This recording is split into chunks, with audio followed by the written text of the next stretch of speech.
A major political debate is now heating up in the United States as fears grow over America's possibly getting involved in the ongoing war between Iran and Israel. United States President Donald Trump, who is now back in the office, has made a very strong public statement that has worried both world leaders and lawmakers at home. In a post on social media platform Truth Social, Trump warned that Iranian civilians should immediately evacuate Tehran, the capital of Iran.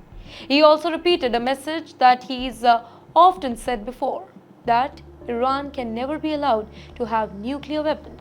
Many experts and politicians saw these words as a threat of possible military action.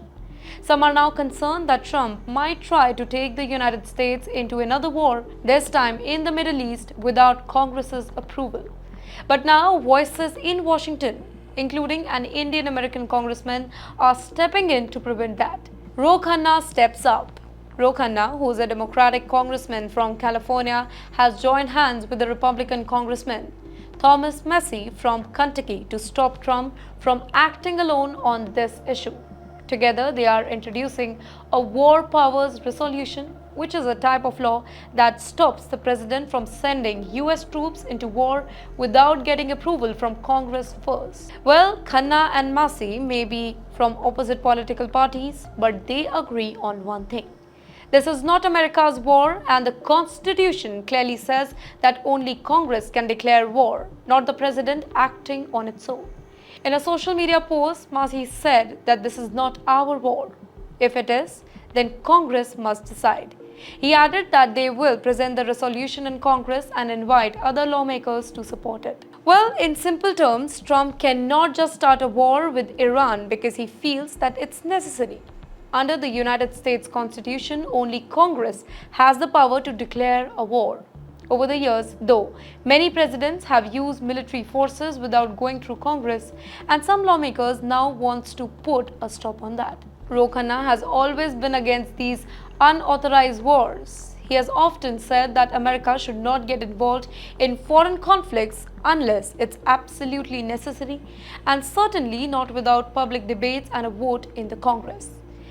But yes, it's not just Khanna and Massie. Senator Tim Kaine, a Democrat from Virginia, is also introducing a similar resolution in the Senate. He explained that if American troops are going to be sent into danger, then Congress should debate it and vote on it, not leave the decision to just one person. But we also need to note that this kind of resolution doesn't stop the president from defending the US troops if they are attacked. But it does block him from starting a new war without permission. Now let me tell you what Trump is doing now. President Trump left the G7 summit in Canada a day early, and he returned to Washington saying that he had to focus on an urgent matter, mainly the situation in the Middle East. Some people thought that this meant that he might launch a military strike really soon, but a White House official told CNN that Trump's message was not an announcement of the war. Instead, they said that he was just trying to push Iran to return to talks and stop its nuclear program. The Pentagon, which is in charge of US military, also confirmed that American forces are in defensive position, not preparing for any kind of the attack. He said the main goal right now is to protect American soldiers and entrust not to start a new war. Now, this entire situation is a reminder that war is not a decision to be taken lightly. The US has already spent years and trillions of dollars fighting wars in Iraq and Afghanistan. Many Americans and people around the globe don't want to see another conflict begin, specifically one that could spread quickly through the Middle East. Congressman Ro Khanna's efforts show that some leaders are really working hard to prevent that. They want to make sure that if America ever goes to a war again, it should only happen with the approval of the people's representatives, not through the orders of one person alone.